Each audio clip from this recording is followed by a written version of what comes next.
انہوں نے آپ کی قبر میں جانا ہے، آپ اس کا جواب دیں. آپ سے جو چیز آپ کے بارے میں پوچھی گئی ہے آپ اس کا جواب دیں. تو ایسے لوگوں کے لیے ویسے تو پاکستان کے اندر ایسے لوگوں کی کوئی تعداد تھوڑی نہیں ہے، کیونکہ جن کے یہ غلام ہیں، جن کا سہارا لے کے یہ یہاں تک پہنچے ہیں، وہ خود بھی یہی کرتے رہے. یعنی کہ 3 دفعہ جھوٹ بولتا ہے نواز شریف. ایک دفعہ تو پارلیمنٹ پہ کھڑے ہو کے حضور یہ ہیں وہ ذرائع جن سے دولت حاصل کی گئی. پھر اس کی بیٹی کہتی ہے کہ ثنا بچہ کے پروگرام کے اندر ٹی وی کے اوپر جناب لائیو آ کے لائیو ٹیلی فون کال ملائی جاتی ہے. وہ کہتی ہے غیر ملک تو کیا پاکستان میں بھی میری کوئی جائیداد نہیں ہے.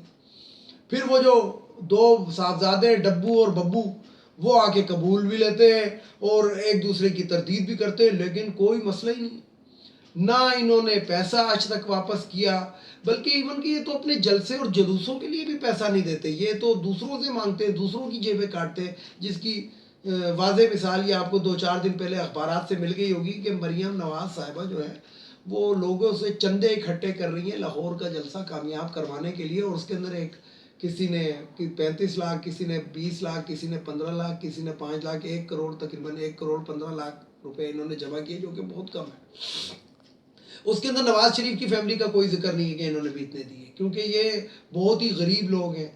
اس لیے غریب لوگ ہیں کہ بینک جو ہوتے ہیں، جتنے بھی بینک ہیں، وہ اربوں روپیہ ان کا معاف کر دیتے ہیں کہ یار یہ غریب ہیں، یہ واپس نہیں کر سکتے.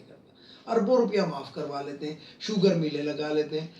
آج کل ایک دور بہت باتیں ہو رہی ہیں کہ مرغی اور انڈا مہنگا ہو گیا. تو ویورز میں آج آپ کو ایک بات بتاؤں کہ صوبہ پنجاب کے اندر 70% جو پولٹری کا کاروبار ہے وہ حمزہ شہباز شریف اور میاں نواز شریف کی ملکیت ہے. یعنی کہ فیڈ کے تقریباً 90% کارخانے ان کے ہیں اور 70% جو پولٹری کا کاروبار ہے وہ ان کا ہے. تو اب انڈے کیسے مہنگے ہو رہے ہیں اور فیڈ کیسے مہنگی ہو رہی ہے، یہ ایک لمبی بحث ہے اور قرا انہی کی طرف جا کے نکلے گا. اگر آپ اس کے پیچھے چل پڑیں، جسے کہتے ہیں پہلے زمانے میں قرا کس طرح نکلتا تھا کہ کھوجی ہوتے تھے، وہ کھوجی جو ہوتے تھے کھوج لیتے تھے کہ یہ بندہ کہاں سے چلا اور کہاں چوری کی اور کس نے کی. تو کھرا جو ہے وہ انہی کی طرف نکلتا ہے. اس لیے کہ یہ ایک ایسا مافیا ہے جس کو سپریم کورٹ نے بھی کہا تھا کہ ایک سیزن مافیا، کہ یہ کسی طریقے سے قابو میں نہیں آ. یعنی کہ مجبوری کے عالم کے اندر وزیر اعظم کو یہ اعلان کرنا پڑا کہ اب جو سرکاری آفیسرز ہوں گے وہ سسپینڈ نہیں کیے جائیں گے، اب ان کو گھر بھیجا جائے گا. یعنی کہ یہ اس نیچ کے اوپر ہم پہنچ چکے ہیں کہ اب یہی ہوگا. دوسری طرف آتے ہیں گے کہ مولانا فضل الرحمان نے 2-3 دن پہلے صبح خیبر پختونخوا کے کسی علاقے کے اندر انہوں نے خطاب کیا، تو اس کے اندر کہا کہ جناب جن پٹھانوں نے پی ٹی آئی کو ووٹ دیا ہے اور عمران خان کو، وہ سب بغیرت ہیں. تو میں اس کی بہت سخت الفاظ کے اندر، کیونکہ بذات خود میرا بھی تعلق پشاور سے ہے اور ہم بھی اسی فیملی سے تعلق رکھتے ہیں، تو میں اس شخص کو اس سے زیادہ میں کچھ نہیں کہوں گا کہ لعنت ہے جس شخص نے یہ بات کی ہے. یعنی کہ یہ ملک کو کس طرف لے کے جانا چاہتے ہیں. نواز شریف لاہور میں کھڑے ہو کے خواجہ سرا جو ہے وہ سعد رفیق کے ساتھ اعلان کرتا ہے کہ جاگ پنجابی جاگ تیری پگ نو لگ گیا تھا، اور جو شخص نواز شریف کو ووٹ نہیں دے گا اس کا مطلب وہ پنجابی نہیں. اسی طریقے سے جناب مولانا فضل الرحمان KPK کے اندر یہ اعلان کر دیتا ہے گا، اور اسی طریقے سے زرداری صاحب جو ہے وہ سندھی ٹوپی اور اجرک کو اچھال کے وہ کر لیتے ہیں کہ غیر سندھی یہاں سے کوئی منتخب نہ ہو سکے. تو اس سے آپ اندازہ لگائیں یہ وہی سوچ ہے. یہ تو لوگ کہتے ہیں نا کہ دوسروں کو یہ ڈکٹیٹر کہتے ہیں، دوسروں کو یہ پیداوار کہتے ہیں، لیکن یہ ڈکٹیٹر کی وہی سوچ ہے جو ضیاء الحق مرحوم کی سوچ تھی کہ انہوں نے ایک ریفرینڈم کرایا تھا. آپ لوگوں کو شاید کیونکہ کافی میرے جو ویورز ہیں وہ ینگ ایج کے ہیں، ان کو نہیں پتا، لیکن وہ جو انہوں نے ریفرینڈم کرایا تھا اپنے آپ کو صدر منتخب کرانے کے لیے، اس میں سوالات پتہ ہے ویورز کون سے تھے؟ اس میں 3 سوالات تھے. کیا آپ اللہ کو مانتے ہیں؟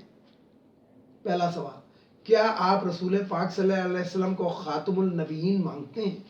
اور تیسرا سوال تھا کہ قرآن شریف آسمانی کتاب ہے، کیا یہ بات درست ہے؟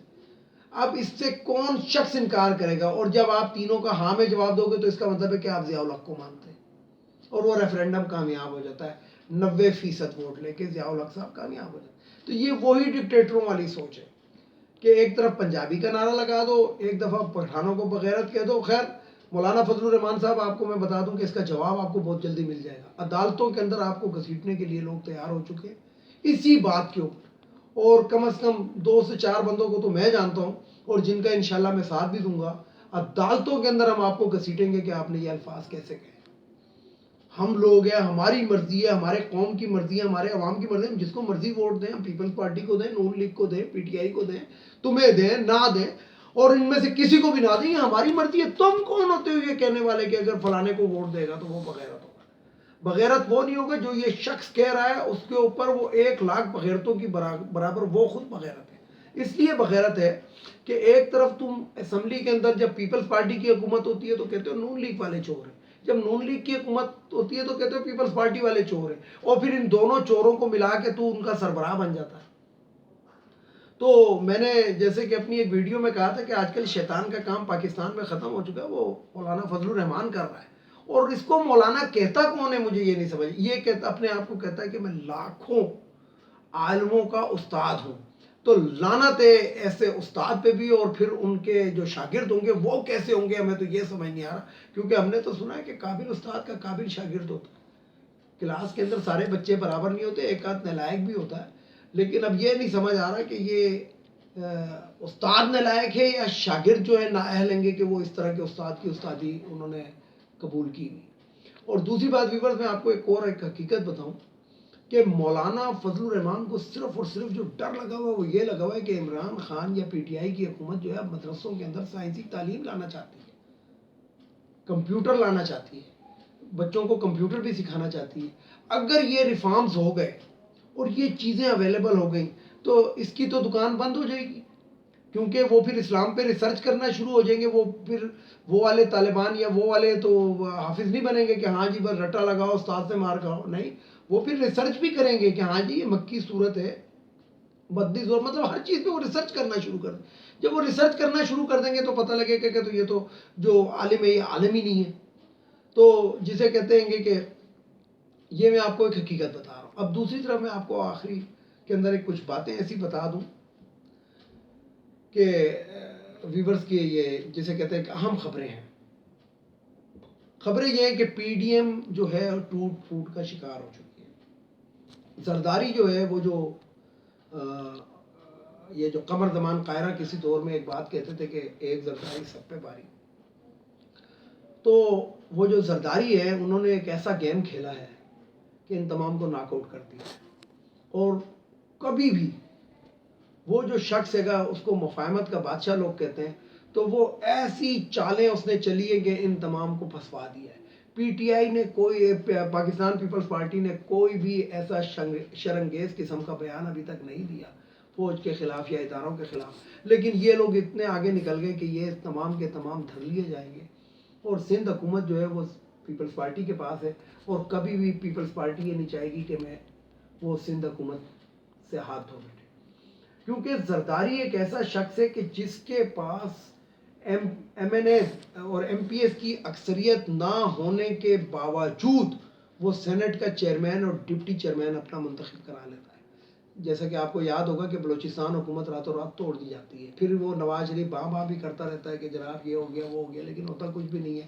سلیم مانڈی والا پاکستان پیپلز پارٹی سے تعلق ہے، وہ وائس چیئرمین بن جاتا ہے، اور جو چیئرمین ہوتا ہے وہ کمبائنڈ تینوں چاروں پارٹیوں کو، پانچوں جتنی بھی پارٹیاں تھیں نون لیگ کے علاوہ ان کا آ جاتا ہے. تو بات یہ ہے کہ ویورز کہ یہ کچھ ایسے حقائق ہیں. اور یہ جو میرے آج جو میں نے آپ سے ویڈیو بنائی ہے آپ لوگوں کے لیے، اس کا تسلسل برقرار رہے گا. اس کا دوسرا حصہ کل ہوگا جو یہیں سے میں شروع کروں گا، کیونکہ ٹائم کی ذرا کمی ہوتی ہے. تو اس کے ساتھ ہی اجازت چاہوں گا تمام سننے والے دیکھنے والوں کو. یہی کہوں گا کہ اپنا خیال رکھیں، کرونا سے بچیں، اپنی حفاظتی تدابیر اختیار کریں. اور اس کے ساتھ ہی میں آپ کو یہ کہوں گا کہ ویڈیو کو اگر پسند آئے تو لائک کریں، شیئر کریں، سبسکرائب کریں، بیل آئیکن کے بٹن کو ضرور دبائیں تاکہ میری نیکسٹ ویڈیو آپ تک مل سکے. اس کے ساتھ ہی اجازت چاہوں گا، اور آخر میں وہی بات کروں گا کہ ایک ان افغانیوں کو ہمارے ملک سے اب جانا چاہیے، اور دوسرا خواتین کی مخصوص نشستیں ختم ہونی چاہیے، اور تیسرا یہ ججز کو سلیکٹ کرنے کا طریقہ کار تبدیل ہونا چاہیے. اس کے ساتھ اجازت چاہوں گا. اللہ حافظ، خدا حافظ. اور آخر میں وہی نعرہ، پاکستان زندہ باد، پاک فوج پائندہ باد.